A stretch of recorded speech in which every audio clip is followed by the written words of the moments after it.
Assalamualaikum warahmatullahi wabarakatuh. Ala hadin niya salaha bisirul fatihah.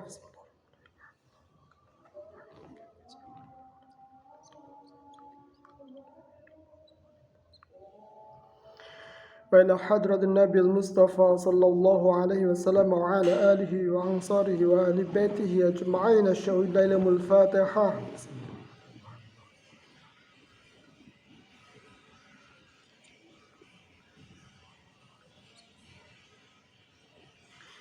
Wa ila Imam Abi Hamid Al-Ghazali di kitab Ihya Ulumuddin lahul Fatihah.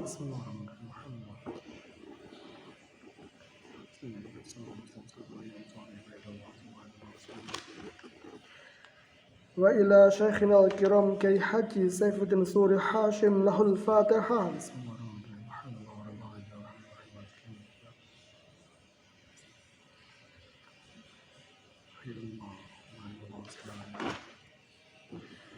Bismillahirrahmanirrahim. Kembali kemudian meneruskan uzlah dari bagaimana kemudian Imam Al-Ghazali memberikan wacana uzlah di dalam kitabnya Ihya Ulumuddin. Maka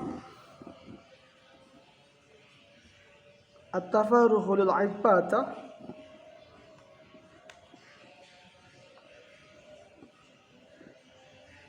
atau wal fikru lil ibadah atau wal istinasu lil ibadah, hal itu memiliki sebuah tujuan. Kenapa bagi sebuah ibadah maka dia harus sepi, atau kenapa bagi sebuah ibadah maka dia harus sebentuk dari sebuah pemikiran, dan kenapa juga bahwa harus berkasih-kasihan di dalam ibadah itu sendiri, di mana kemudian hal itu Imam Al-Ghazali menulis dengan bermunajat kepada Allah Subhanahu wa Ta'ala, dan kemudian menjauhi munajat kepada makhluk itu sendiri, yang mana kemudian tidak hadirnya sebuah kesepian itu bersama dengan bermukhalatah. Tentu bahwa di sana ada modus-modusnya. Seperti yang sebelumnya saya coba sampaikan di dalam modus mengalokasikan modal. Alih-alih kemudian makan di luar, tetapi kemudian makan di rumah, dan akhirnya meniscayakan bagaimana modal itu menjadi satu modal yang islami, yang tentu saja bahwa hal itu kembali dari segi keduniawiannya, bahwa Imam Al-Ghazali juga menulis wa illa ma yukhalisu min mahzuratin yata'arudu bil mukhalatah. Di sisi yang lain juga bahwa modus di dalam bagaimana kemudian membangun sebuah hubungan atau relasi. Maka pada bagi sebagian tragedi yang muncul bahwa dengan uzlah itu kita akan melihat bagaimana tepian atau keniscayaan keleluasaan waktu yang dipergunakan untuk ibadah, yang mana pada kredonya ibadah dilakukan untuk satu hal. For what is ibadah? Not for what here is ibadah, but for what here is ibadah, adalah sebuah hal yang kemudian menjadi satu episode yang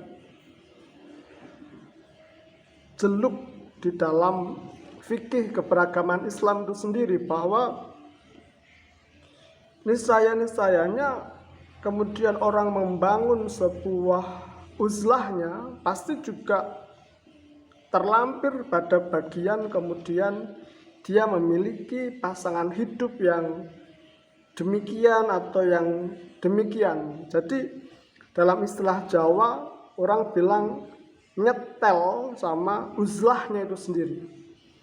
Jadi bukan pada kemudian bahwa seseorang mencari pasangan hidup yang glamorous atau pasangan hidup yang sangat jelita dari koridor Islamnya itu tadi, tetapi memang pada dasarnya dia mendapatkan pasangan hidup yang sedemikian dari karakter uzlah yang dia miliki tadi.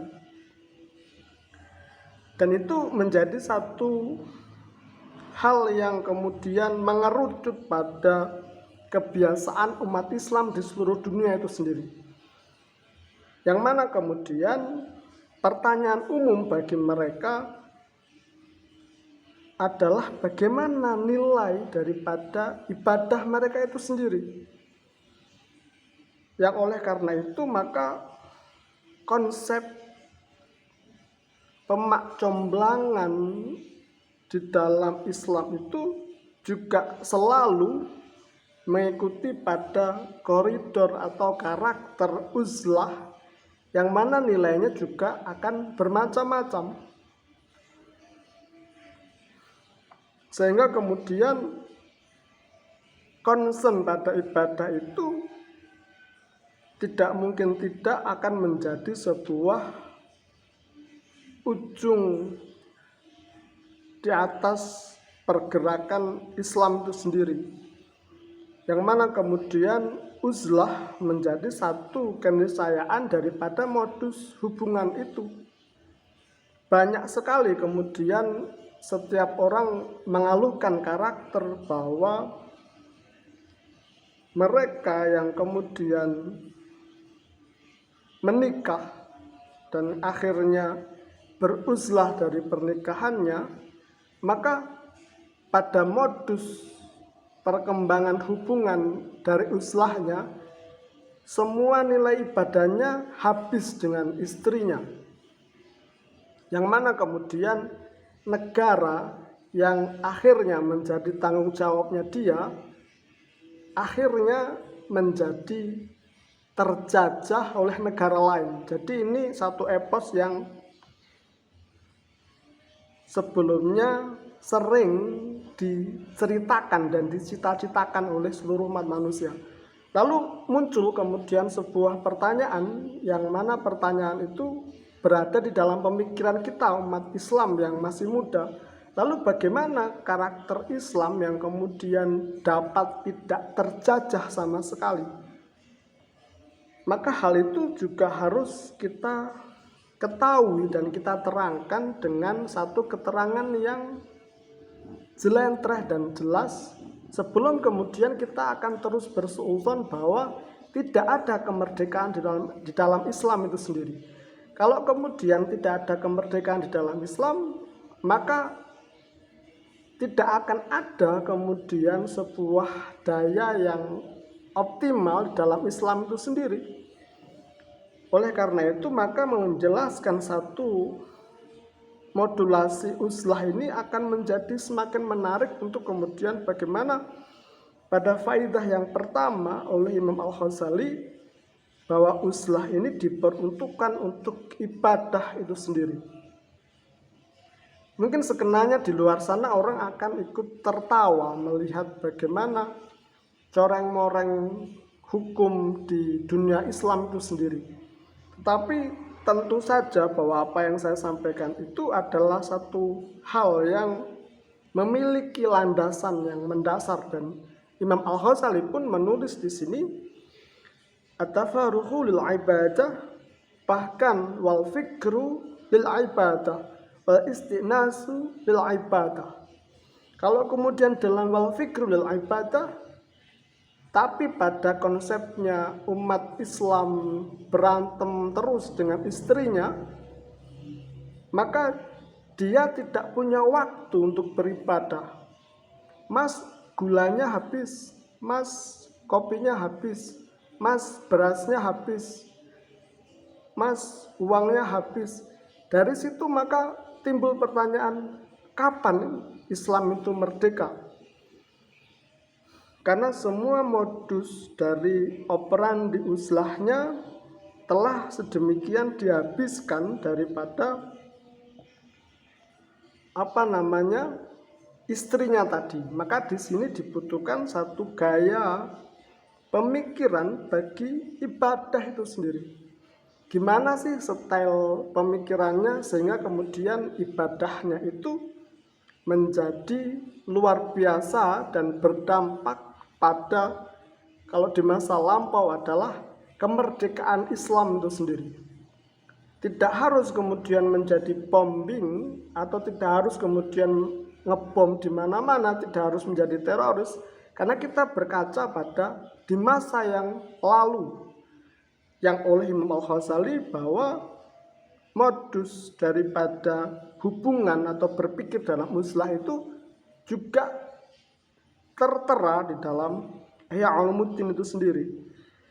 Maka kita tengah memantau rasionalisme kita sendiri-sendiri bahwa bagaimana kira-kira untuk mencapai satu taraf gaya berpikir yang tidak habis kemudian daripada istri yang kita miliki di rumah, yang mana kemudian semakin ke depan maka keluhannya itu adalah bagaimana dengan konsep modus hubungan antar manusia yang mengakibatkan tidak mungkin, bahkan uzlah itu tidak mungkin, karena dia akan terus bersikejar dengan satu aksiologi rumah tangga yang mana kemudian hal itu sudah habis di dalamnya. Tapi di sisi yang lain, jika kemudian tidak ada hal itu, maka menegakkan ibadah juga menjadi satu nilai yang tidak mungkin terjadi. Ketika umat Islam kemudian tidak memiliki jalan keluar bagi ibadahnya, maka mereka pasti di dalam satu penjajahan, dan itu menggelitik di dalam pemikiran kita yang mana kemudian kita membayangkan sebuah mercusuar atau menara gading tentang bagaimana kitab ini dapat ditulis kalau kemudian Imam Al-Ghazali sibuk dengan bagaimana dia harus memikirkan keluarganya dan kebutuhan-kebutuhan di dalamnya. Jadi kita tengah mempertanyakan satu intelijensi Islam atau intelijen Islam itu sendiri, yang mana kemudian di dalam intelijen Islam itu di dalamnya dapat membangun satu modus dari hubungan antar umat manusia di dalamnya, sehingga pada dirinya nilai keberibadahannya itu sanggup menopang seluruh jantung kehidupan umat Islam di seluruh dunia, sehingga tidak mampat di dalam satu penjajahan atas keberagaman itu sendiri, yang mana kemudian pada nilai penjajahan yang terjadi dikarenakan modus yang tengah terjadi dalam diri mereka telah mengakibatkan pada kerendah dirian mereka semua, yang nilainya maka menjadi kehilangan di pentas kehidupan umat manusia seutuhnya. Kiranya demikian yang dapat saya sampaikan pada kesempatan kita kali ini, yang mana hal itu tercetus begitu saja. Mohon maaf jika ada kesalahan. Wabillahi taufiq wal hidayah wal rizq wal inayah. Assalamualaikum warahmatullahi wabarakatuh.